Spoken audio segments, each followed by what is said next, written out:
ሰላም እንኳዕ ደሓን መጻኹም ናብ ሰማይ ደረትና ሎማዓንቲ ብዛዕባ ሳም ኡርድና ኦፕታክ ድማ ብተወሳኺ ድማ ብዛዕባ ኣብ ዩኒቨርሲታት ክትወስዶ ትኽእል ትምህርቲ ኢና ክንዛረብ ሳም ኡርድና ኦፕታክ ማለት ሓደ ኣካል ኮይኑ ናብ ዝለዓለ ደረጃ ትምህርቲ ወይ ናብ ዩኒቨርሲቲ ንኽትኣቱ ኣመልኪትካ መልሲ ዝህበካ ማለት እዩ ናይ ሎማዓንቲ ትምህርትና ሳም ኡርድና ኦፕታክ እንተደኣ ዘይተቐቢልካ ካልኦት እንታይ ዕድላት ኣለዉኻ ኣነ ካብቲ ዝፈልጦ ሼር ክገብረኩም እየ ማለት እዩ ካልእ ተመክሮ ዘለዎ ኸ ሳም ኡርድና ኦፕታክ ዘይተቐበልዎ እሞ ካልእ መንገድታት ገይሩ ትምህርቱ ዝቐፅል ተሎ ኸ ምናልባት ኣብ ኮመንት ሴክሽን ሼር ብምግባር ናብ ካልኦት ክንካፈልን ክንመሃሃርን ጽቡቕ ማለት እዩ ስለዚ ኣነ ኣብቲ ናይ ሳም ኡርድና ኦፕታክ እንተደኣ ተቐቢሎምኻ ናብ ዩኒቨርሲቲ ንኽትኣቱ እንተደኣ ተቐቢሎምኻ ከምቲ ድላይናትካ ማለት እዩ መልሲ ምሃብ ጥራይ እዩ እወ ኣነ ነዚ ዝሃብኩምኒ ተቐቢለየ ኣለኹ ናብቲ ዩኒቨርሲቲ ክኣቱ እየ ምባል ማለት እዩ ሕጂ እቲ ኣርእስትና ግን እንታይ ኢልና ኣለና ሳም ኡርድና ኦፕታክ ተዛኣ ዘይተቐቢሎምኻ ናብ ዩኒቨርሲቲ ክትኣቱ ዕድል ተዘይረኺብካ እንታይ ክትገብር ትኽእል ካልእ መንገድታት ናብ ዩኒቨርሲቲ መእተዊ ኣሎ ዶ ማለት እዩ ስለዚ እቲ መልሲ ብትኽክል ሙሉእ ብሙሉእ ናብቲ ዩኒቨርሲቲ ብካልእ መንገዲ ክትኣቱ ኣይትኽእልን ኢኻ ሳም ኡርድና ኦፕታክ እቲ መንገዲ ማለት እዩ ግን ኣብ ዩኒቨርሲቲ ወይ ኣቲኻ ዝተፈላለየ ሓደ ኮርሳት ክትወስድ ትኽእል ኢኻ ሓደ ኮርሳት ክብል ከለኹ ከም ዓቕምኻ ማለት እዩ ሓንቲ ክትወስድ ትኽእል 2 3 4 5 6 ክንዲ ዓቕምኻ ማለት እዩ ሓደ ተምሃራይ ኖርማሊ ኣብ ሓንቲ ሰሚስተር 3 እዩ ዝወስድ ስለዚ ንስኻ ግን ከም ዓቕምኻ ከም ድሌትካ ክትወስድ ትኽእል ኢኻ ስለዚ ሳም ኡርድና ኦፕታክ ተቐቢልናካ ኣለና ክብለካ ከሎ ኣብታ ዩኒቨርሲቲ ኣቲኻ ብስሩዕ መንገዲ ክሳብ ባችለር ንኽትውድእ ማለት እዩ ንኣብነት ትሰርሕ እንተኾንካ ወይ ካልእ እንተኾንካ ግን ይደርጎን ስኩለ ከዓ እንተደኣ ወዲእኻ ኮንካ ወይ ስቱዴንት ኮምፒታንስ እንተደኣ ኣለካ ኮይኑ እንታይ ክትገብር ትኽእል ኢኻ ማለት እዩ ሓንቲ ትምህርቲ ጥራይ ክትመሃር ትኽእል ኢኻ ካብ ዩኒቨርሲቲ ወይ 2 ወይ 3 በብሓንቲ እናገበርካ እውን ዳርጋ ብምሉእ እቲ ዩኒቨርሲቲ ክትውድኦ ትኽእል ኢኻ ግድን ኣይኮነን ብሳም ኡርድና ኦፕታክ ማለት እዩ ስለዚ ነዛ ቪድዮ ክሰርሓ ዝደፋፍኣኒ እንታይ እዩ ሓደ ተምሃራይ እንተደኣ ሳም ኡርድና ኦፕታክ ዘይተቐቢሎ እሞ ሓንቲ ዓመት ዳርጋ ጠጠው ይብል ነጥቡ ከመሓይሽ ናብ ፕሪቫቲስት ትኸይድ ማለት እዩ ወይ ኣፅንዑ ባዕሉ እፍተን ማለት እዩ ስለዚ እንዳተፈተንካ ከለኻ ከምኡ ምግባር ፅቡቅ እዩ ናብቲ ዝደለኻዮ ዓይነት መፅናዕቲ ክትኣቱ ይሕግዘካ ግን ጎኒ ጎኑ ኸ ነቲ ዩኒቨርሲቲ ምልላይ ከዓ ሓደ ዓብይ ጥቕሚ ዘለዎ ኮይኑ ይስምዓኒ ማለት እዩ ግዜ ከይከሰርካ ማለት እዩ ስለዚ ክንሪኦ እንታይ እዩ ማለት እዩ ኣነ ከም ኣብነት ናይ ዩኒቨርሲቲ ኦስሎ ከሪአኩም እየ ንስኹም ከዓ ኣብቲ ከባቢኹም ዘሎ ዩኒቨርሲታት ትፍትንዎ ማለት እዩ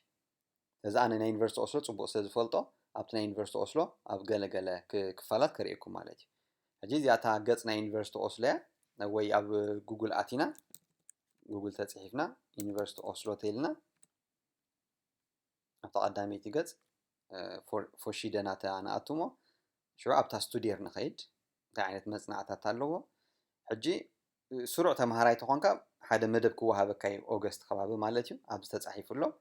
ቬልኮመን ቲል ስቱድዮ ስታርት ቲየነ ኦጉስት ትብል ኣሎ ኣብዚ ግና ኤንከልቲ ኤምነ እንተኮይኑ ትብል ኣላ እዛ ታሕተወይቲ ማለት እዩ ኣንድረ ቲል ቡድ ኢላ ማርኬር የገብር ኣለኹ ምልክ የብርሃ ኣለኹምሽ ኣብዛ ኤንከልቲ ኤምነ ትብል ዘላ ከኣቱ እየ ኤንከልቲ ኤምነር ማለት ሓንቲ ኮርስ ሙሳድ ማለት እዩ ኖርማል ተምሃራይ 3 ወስድ ኢልና ሓደ ወይ 4 ካብ ገለገለ ዩኒቨርሲታት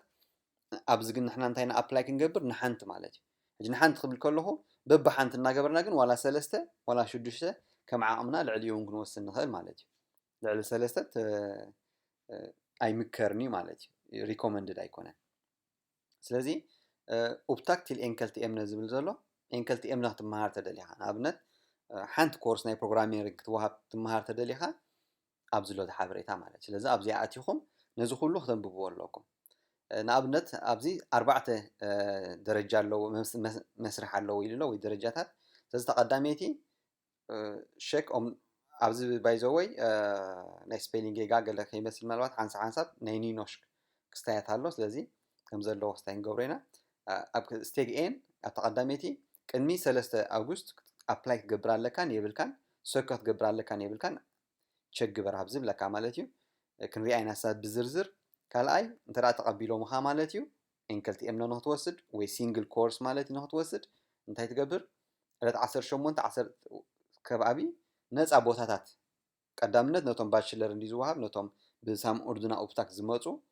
ኣብ ርእሲኡ ግን ነፃ ቦታ ብብዝሕ ግዜ ኣሎ ዳርጋ ኩሉ ግዜ ኣሎ ማለት እዩ ዓመት ስለዚ ነፃ ቦታ ስለ ዘሎ ብፍላይ ቀዳማይ ዓመት ማለት እዩ ሕጂ ካብ ይድርመስ ኩለ ስለ ንሰግር ዘለና ዓለት 18 ሰዓት 9 ትምዝገብ ናብ ሓንቲ ኮርስ ናብታ ዝደለኻያ ንኣብነት ፕሮግራመሪንግ ንበል ወይ ሲኮሎግ ንበል ወይ ዝተፋለየ ሸሚ ዝተፋለየ ማለት እዩ ካልኩሉስ ማለት እዩ ማተ ዝተፋለየ ስለዚ ኣብ ሳልሰይቲ ተመዝጊብካ ትኸፍል ማለት እዩ ኣብ ራብዒቲ ናይ ዩኒቨርሲቲ ኦስሎ ስቱደንት ዌብ ብሩከር ናብን ፓስወር ወሃበካ ማለት እዩ ስለዚ ክልተን ሰለስተን ኣርባዕተን እንተተቐቢሎም ምኻይ ስለዚ ንኸቕበሉኻ ዘሎ መስርሕ ዘርዚርና ክንሪኦ ክንፍትን ማለት እዩ ስለዚ እቲ ቀንዲ ክግበር ዘለዎ እንታይ እዩ ሶክናድስ ዌብ ዝበሃል ናይ ዩኒቨርሲቲ ኦስሎ ኣቲኻ ከተመልክት ኣለካ ሶክ ክትገብር ኣለካ ማለት እዩ ሶክ ንኽትገብር ኣብዚ ዘሎ ረቑሒታት ከተማልእ ኣለካ ስለዚ ተቐዳመይቲ ነገር እንታይ ማለት እዩ ሶክናድስ ዌብ ኣክሰስ ክህልወካ ኣለዎ ቲልጋንግ ናይ ሶክናድስ ዌብ ብሩከር ናብን ኦ ፓስወርድ ክህልወካ ኣለዎ ማለት እዩ ዩዘር ኔም ኤንድ ፓስወርድ ማለት እዩ ስለዚ ናብኡ ንክህልወካ ኣብዚ ዝተፈላለየ ሓበሬታ ኣሎ ንኣብነት ኦፕታክስ ክራብ ኦ ዶክመንታሽን ድብል ኣሎ ኣብኣ ክሊክ ገይረ ክርኢ ክእለ ኣብዚ ዘሎ ዲቴይልስ ከንብቦ ክእል ማለት እዩ ብዝርዝር ከንብቦ ክእል እንደገና ክምለስ እየ ባክ ኢለ ኣለኹ ናብታ ናይ መጀመርታ መሊሳትና ኣላ ቫይለኒንግ ቲል ሶክናድስ ዌብ ድብል እውን ኣሎ ሕጂ ሶክናድስ ዌብ እውን ከመይ ጌርካ ከም ትኣቱ ዘርኢ እዩ ማለት እዩ ሕጂ ኣብዚ ቫይለኒንግ ቲል ሶክናድስ ዌብ ድብል ደሎ ኣብዚ ኩንቶ ፑንክት ድብል ኣሎ እንታይ እዚ እንተዳ ሶክናድስ ዌብ ክትኣቱ ዘይክኢልካ ናብ ኩንቶ ፑንክት ኮንታክት ግበር እብል ኣሎ ማለት ስለዚ ኩንቶ ፑንክት ማለት ዝተፈላለየ ሓበሬታ እንተዳ ደሊኻ ኣብታ ኩንቶ ፑንክት ክሊክ ምስ ገበርክ እየ ዝመፅእ ዘለኹ ዝተፈላለየ ሓበሬታ እንተዳ ደሊኻ ናብ ኩንቶ ፑንክት እያ ትሓትት ኣብ ኩንቶ ፑንክት ቴሌፎኖም ኣሎ ደው ኢልኩም ኣነ ከምዚ ተምሃራይ እንታይ ክገብር ክትብል ትኽእል ወይ ብሙሉእ ሓበሬታ ናትካ ናብዛ ኢሜል እዚኣ ብምስዳድ ስቱደንት ኢንፎ ኣድሚን ብምስዳድ ብሙሉእ ናብዚኣ ማለት እዩ እንታይ ትረክብ ትኽእል ሓበሬታ ትረክብ ትኽእል ማለት እዩ ወይ ብኣካል እውን ኦስሎን ከባቢኣ እንተለኻ እውን ኣብ ብሊንደርን ከባቢ ከድካ ብኣካል ክትሓትት ትኽእል ማለት እዩ ስለዚ ተመራፂ ዝብሎ ኣነ ኢሜል ክትሰድድ እሞ ድሕሪኡ ኻ ትድውል ዘለካ ዶኩመንታት ኣተሓሒዝካ ማለት እዩ ክትበፅሐሉ ትኽእል ግዜታት ኣብ ዘሎ ምናልባት ምዝ ናይ ቫይረስ ዝተፈላለየ ሓበሬታ ለውጢ ክህሉ ክእል እዩ ግን ቅልል ዝበለ ኣብ ዝሃለኻ ሃሊኻ ኢሜልን ቴሌፎንን ብምግባር ኩሉ ሓበሬታ ክትረክብ ትኽእል ማለት እዩ ሽዑ እሳቶም ኩንቶ ፑንክት ማለት እዩ ናብ ሶክናድስ ዌብ እንተዳ ኣክሰስ ሂቦምኻ ድሕሪኡ ሽዑ ኣፕላይ ክገብር ትኽእል ናትካ ዶኩመንታት ኩሉ ግዜ ከምቲ ልሙድ ኣብ ሶክናድስ ዌብ ኣፕሎድ ትገብሮ ዘለካ ናይ ወረቓቕቲ ዝወዳእካሉ ኣብ ሶክናድስ ዌብ ኣፕሎድ ትገብሮሞ ንሶም መርሚሮም ኦኬ ዝተምሃራይ እዚ ኤንከልቲ እምነ ክወስድ ይፍቀዶ እዩ ወይ ኣይፍቀዶን ይብሉ ማለት እዩ ሕጂ ተረዲእኩም ክኾን ተስፋ ገብር ኤንከልቲ እምነ ማለት ሳሙኡርዱና ኦፕታክ ሙሉእ ባችለር ፕሮግራም ተዳልዩ ተቐቢልካ ንስኻ ብግልኻ ኩሉ ይኮነን ኣብታ ዩኒቨርሲቲ ዘሎ ትምህርቲ ብግልኻ ተቐዳማይ ዓመት ዝወሃብ ትምህርትታት ወይ ልዕሊኡ እውን ኣፕላይ ጌርካ ሶክ ጌርካ ክትመሃረሉ ትኽእል መንገዲ ማለት እዩ ስለዚ መስርሕ ነቲ ቪድዮ እንዳደገምኩም ቀስ እናገበርኩም ክትርእይዎ ትኽእሉ ማለት እዩ እታ ቀንዲ ዝበልናያ ግን ኣብ መወዳእታ ናብ ኩንቶ ፑንክት ኮንታክት ጌርካ እቲ ዘሎ ሓበሬታ ምውሳድ ማለት እዩ ኦኬ ስለዚ ኣብ ኤንከልቲ እምነ እንታይ ኒኻ ትመሃር ተልና ኣብታ ቀዳሚት ገጽ ተላዕሊ መፂና ስቱድየር ኢልና ኣቲና ድሕሪኡ ኣብ ኤንከልቲ እምነ ኢና ዘለና ኣብዚ ሕጂ ሾ ኣለ እምነ ዩኒቨርሲታት ይኦስሎ ብል ኣሎ ኣብ ዩኒቨርሲቲ ኦስሎ ዘሎ ኩሉ እምነታት ከም ኤንከልቲ እምነ ክወሃብ ዝፍቀድ ኣብዚ ረአ ብል ኣሎ ስለዚ ንዓ ንኸፍታ ማለት እዩ ስለዚ ኣብዚ ደሎ ኩሉ ክወሃብ ዝኽእል ማለት እዩ እዚ እቲ ፕሮግራማት ዘርእየና ምስ ኣተና ኣብኡ ኸ መሊሱ ብዙሕ ኣሎ ማለት እዩ ሸሚሎ ፋርማሲ ኤንተርፕረነርስ ካብ ዝተፈላለየ ኣሎ ብዚ ማለት ስለዚ ቀስ እናበልኩም በቲ ዝምባሌ ናትኩም እንዳረኣኹም ክትርእይዎ ትፍትኑ ማለት እዩ ንኣብነት ናይ ኢንፎርማቲክ ናይ ኢቴ ኣይቲ ዘሎ ንምርኣይ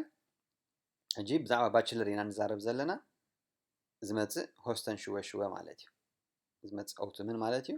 ስለዚ እንታይ ኣሎ እንተኢልና ብሙሉእ ዘሎ ማለት እዩ ኢንትሮዳክሽን ኢ ፕሮግራመሪንግ ፎር ሸሚከረ ዝተፈላለየ ፕሮግራመሪንግ ኣሎ ዳታ ቴክኖሎጂ መብዛሕትኡ እዚ ሕጂ ኢንትሮዳክሽን ምክንያቱ ኣብቲ መጀመርታ ሰሚስተር ስለ ዝወሃብ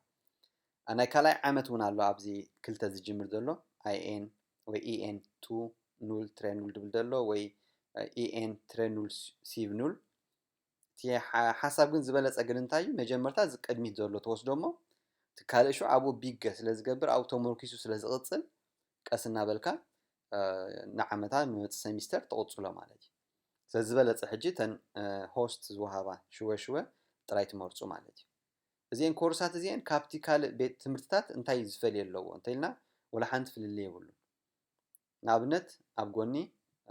يونيفرسيتي أوشلو كخفتي فينس تودي بروجرام تدايله أب إنفورماشونز تكنولوجي أو إنفورماتيك تاعتي ناي باتشلر زي بروجرامينج أو سيستم أركتيكتور تاعتي نابنت تكالو بمولو تمرصوت خليهم أنا كم أبنت رايدر إيكم دلهم أبزي أوف بيجين أو ينفرين تلنا أو كليك كيرة كله أبزي أبتا تمرتزي أزوهاب بروجرامينج أو سيستم أركتيكتور